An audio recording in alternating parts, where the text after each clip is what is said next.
ನಮಸ್ತೆ ಎಲ್ರಿಗೂ, welcome to Shri home flavours kitchen. ಇವತ್ತಿನ ರೆಸಿಪಿ ಏನಂತಂದರೆ ಫಿಶ್ ಫ್ರೈ ಯಾವ ರೀತಿ ಮಾಡೋದು, ಸಿಂಪಲ್ ಇಂಗ್ರೀಡಿಯೆಂಟ್ಸ್ಗಳಿಂದ ಯಾವುದೇ ರೀತಿ ಮ್ಯಾರಿನೇಟ್ ಮಾಡ್ದೇ ಇಮಿಡಿಯೇಟಾಗಿ ಫಿಶ್ ಫ್ರೈ ಯಾವ ರೀತಿ ಮಾಡೋದು ಅಂತ ತೋರಿಸ್ಕೊಡ್ತೀನಿ ಬನ್ನಿ. ಇಲ್ಲಿ ನಾನು ಒಂದು ದೊಡ್ಡ ನಿಂಬೆಹಣ್ಣು ಸೈಜ್ ಆಗುವಷ್ಟು ಹುಣಸೆ ಹುಳಿನ ನೀಟಾಗಿ ಕಿವುಚಿ ಇಟ್ಕೊಂಡಿದ್ದೀನಿ. ಒಂದು 15 ಬ್ಯಾಡಗೆ ಮೆಣಸಿನ್ಕಾಯಿನ ಬಿಸಿನೀರಲ್ಲಿ ನೆನೆಸಿಟ್ಕೊಂಡಿದ್ದೆ ಒಂದು 20 ನಿಮಿಷ. ಸೊ ಅದನ್ನೀಗ ಮಿಕ್ಸಿ ಜಾರಿಗೆ ಸೇರಿಸ್ಕೊಳ್ತಾ ಇದ್ದೀನಿ. ಹುಣಸೆಹಣ್ಣಲ್ಲಿ ಇರೋ ನಾರು ಕಸ ಎಲ್ಲ ತೆಗೆದು ಅದ್ರ ರಸನೆಲ್ಲ ಹಾಕ್ಕೊಳ್ತಾ ಇದ್ದೀನಿ.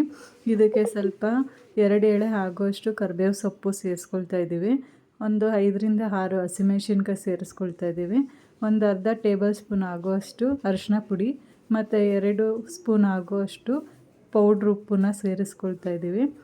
ಒಂದು ದೊಡ್ಡ ಟೀ ಸ್ಪೂನ್ ಆಗುವಷ್ಟು ಧನಿಯಾ ಕಾಳನ್ನ ಸೇರಿಸ್ಕೊಳ್ತಾ ಇದ್ದೀವಿ. 2 ಇಂಚ್ ಆಗುವಷ್ಟು ಶುಂಠಿ ಸೇರಿಸ್ಕೊಳ್ತಾ ಇದ್ದೀವಿ. 1 ಗಡ್ಡೆ ಆಗುವಷ್ಟು ಬೆಳ್ಳುಳ್ಳಿ ಸೇರಿಸ್ಕೊಂಡು ರುಬ್ಬಕ್ಕೆ ಎಷ್ಟು ನೀರು ಬೇಕೋ ಅಷ್ಟು ನೀರನ್ನ ಹಾಕ್ಕೊಂಡು ರುಬ್ಕೊಂಡು ಬರೋಣ. ಸೊ ಜಾಸ್ತಿ ನೀರು ಹಾಕಿದ್ರೆ ತೆಳುವಾಗುತ್ತೆ, ಮಸಾಲೆ ಫಿಶ್ಗೆ ಅಂಟೋದಿಲ್ಲ. ಸೊ ಇದು ಆದಷ್ಟು ಗಟ್ಟಿಯಾಗಿ ರುಬ್ಕೊಳ್ಳೋದಕ್ಕೆ ಟ್ರೈ ಮಾಡಿ.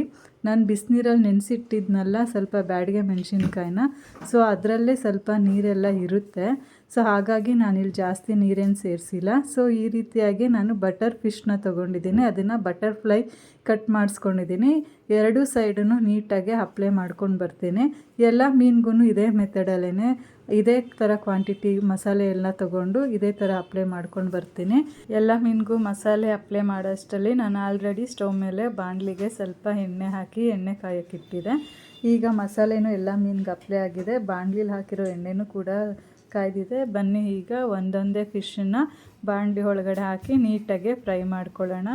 ಸೊ ಈ ರೀತಿಯಾಗಿ ಫ್ರೈ ಮಾಡ್ಕೊಳ್ತಾ ಇದ್ದೇನೆ ನಾನು. ತುಂಬ ಕ್ವಿಕ್ಕಾಗಿ ಇಮಿಡಿಯೇಟಾಗಿ ಆಗುತ್ತೆ ಈ ಫಿಶ್ ಫ್ರೈ. ನೀವು ಮನೆಯಲ್ಲಿ ಈ ರೆಸಿಪಿನ ಟ್ರೈ ಮಾಡಿ ಹೇಗಿತ್ತು ಅಂತ ಕಮೆಂಟ್ ಮೂಲಕ ತಿಳಿಸಿ.